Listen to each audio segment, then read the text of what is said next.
حبیب کبریا تم ہو۔ آتا ہے تو ٹھیک ہے، یہ اپنے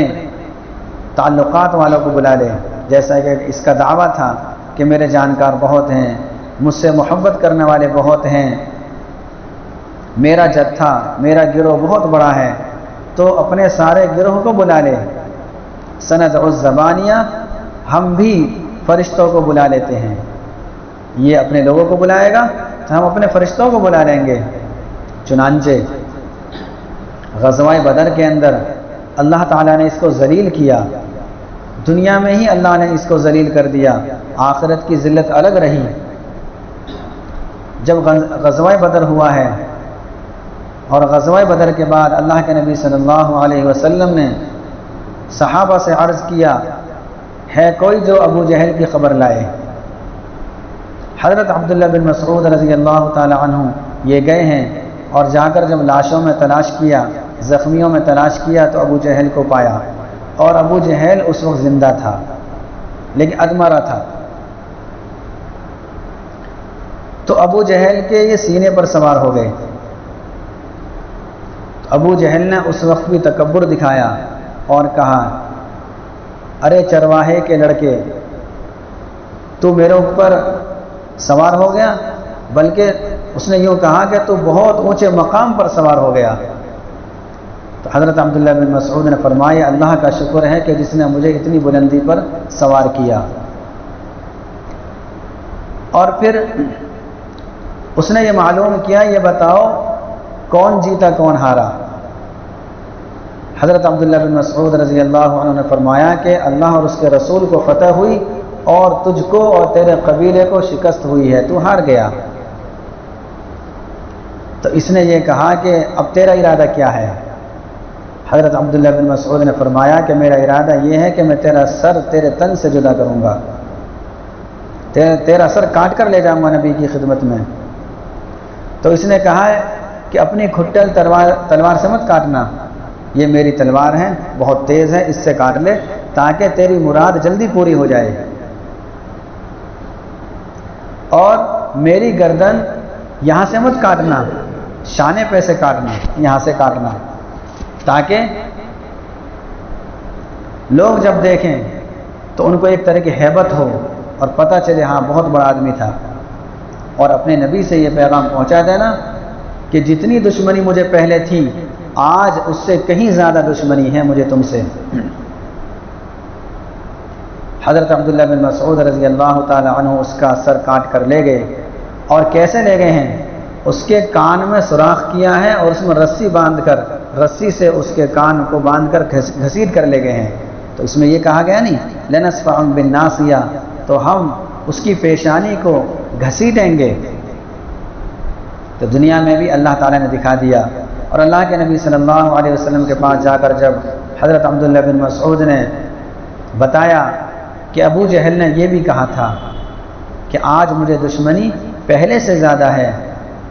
تو اللہ کے نبی صلی اللہ علیہ وسلم نے فرمایا، یہ ابو جہل یہ اس امت کا فرعون ہے، بلکہ اس سے کہیں زیادہ سخت ہے یہ، اس لیے کہ موسیٰ علیہ السلام کے فرعون نے مرتے وقت کلمہ پڑھنا چاہا تھا، اللہ کو مان لیا تھا، یہ میری امت کا فرعون اس سے بھی زیادہ سخت ہے کہ مرتے مرتے مجھے جھٹلا کر گیا ہے۔ تو ان آیات کے اندر یہ اصل بتلانا یہ ہے کہ کسی بھی شخص کو نماز سے نہیں روکنا چاہیے۔ نماز سے روکنے میں یہ بھی ہے کہ اس کو ایسے الفاظ کہہ دیے، ایسا سخت سست کہہ دیا، بیچارہ کمزور آدمی ہے، اس کو بات لگ گئی اور اس نے مسجد میں آنا چھوڑ دیا، یہ بھی نماز سے روکنا ہے۔ پہلے پارے کے اندر اللہ تعالیٰ نے فرمایا ہے وَمَنْ أَظْلَمُ مِمَّنْ مَنَعَ مَسَاجِدَ اللَّهِ أَنْ يُذْكَرَ فِيهَا اسْمُهُ، کہ سب سے بڑا ظالم ہے جو اللہ کی مسجدوں میں اللہ تعالیٰ کے ذکر سے کسی کو روک دے۔ اور اس کی تفسیر میں ہم نے یہی بتایا تھا کہ اپنے اعمال سے، اپنی کسی حرکت سے اگر کوئی نماز سے رک رہا ہے، اور حرکت بھی ایسی جو نہیں ہونی چاہیے، تو اگر وہ شخص نماز سے رک رہا ہے تو اس میں بھی یہ بھی داخل ہے۔ تو اب یہ شخص سب سے بڑا ظالم ہو جائے گا۔ تو بہرحال آگے اللہ تعالیٰ ارشاد فرماتے ہیں کلا لا تطیعہ واسجد واقترب، ہرگز نہیں، یعنی آپ کو اس کی اطاعت کرنے کی ضرورت نہیں ہے، یہ نماز سے روک رہا ہے، روکنے دو، تم تو نماز پڑھتے رہو، تم نماز سے باز مت آنا، تم نماز پڑھتے رہنا۔ لا تطیعہ، تم اس کی اطاعت مت کرنا، کلا لا تطیعہ یعنی اس کو تو ایسا نہیں کرنا چاہیے، لیکن تمہارا کام یہ ہے تم بھی اس کی بات مت ماننا۔ وسجد، اور تم سجدہ کرتے رہنا، یہاں سجدے سے مراد پوری نماز ہے، یہاں سجدے سے مراد پوری نماز ہے کہ تم نماز پڑھتے رہو۔ واقترب، اور تم اللہ تعالیٰ کا قرب حاصل کرتے رہو۔ اللہ کے نبی صلی اللہ علیہ وسلم کا ارشاد ہے کہ سجدے میں آدمی اللہ تعالیٰ کے سب سے زیادہ قریب ہو جاتا ہے، لہذا تم سجدے کی حالت میں خوب دعا کیا کرو۔ اب مسئلہ یہ ہے کہ فرض نماز میں سجدے کی حالت میں دعا کر سکتے ہیں یا نہیں کر سکتے، تو مسئلہ یہ ہے کہ فرض نماز میں نہیں کر سکتے،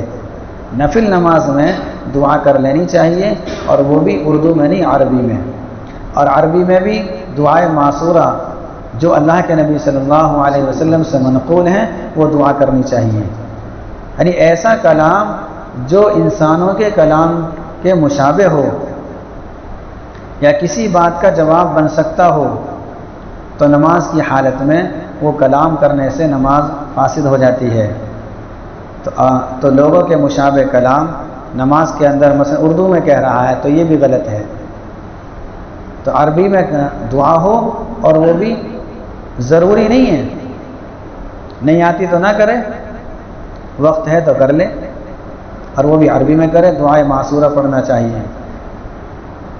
اور اس آیت، یہ جو آیت آخری آیت ہے، یہ سجدے کی آیت ہے، اور سجدے کی آیت سن کر سجدہ تلاوت یہ واجب ہو جاتا ہے۔ اللہ کے نبی صلی اللہ علیہ وسلم، بلکہ حضرت ابو ہریرہ رضی اللہ تعالی عنہ کی حدیث ہے کہ ہم نے اذا السماء انشقت اور سورہ اقرا کی جو آیتیں ہیں سجدے کی، ان آیتوں کو پڑھنے کے بعد اللہ کے نبی صلی اللہ علیہ وسلم کے ساتھ ہم سب نے سجدہ کیا۔ تو اس حدیث سے بھی پتہ چلتا ہے کہ اس آیت سے سجدہ واجب ہو جاتا ہے۔ تو آپ سبھی حضرات نے اس آیت کو سنا ہے، اور میں نے تو یہ آیت کئی مرتبہ پڑھ لی ہے، لیکن مسئلہ یہ ہے کہ ایک ہی مجلس میں ایک آیت کو اگر چند مرتبہ پڑھ لیا جائے یا سن لیا جائے تو ایک ہی سجدہ واجب ہوتا ہے۔ اب چند سجدے کرنے کی ضرورت نہیں، ایک ہی مجلس میں ہم بیٹھے ہوئے، ایک ہی مجلس ہے یہ،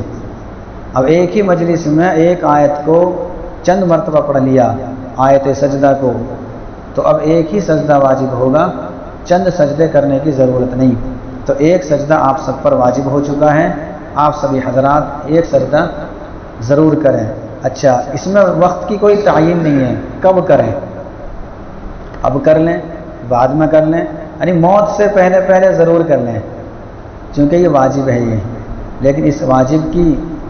واجب کا وقت کچھ نہیں ہے۔ ہاں، مکروہ اوقات کے علاوہ، مکروہ اوقات کے اندر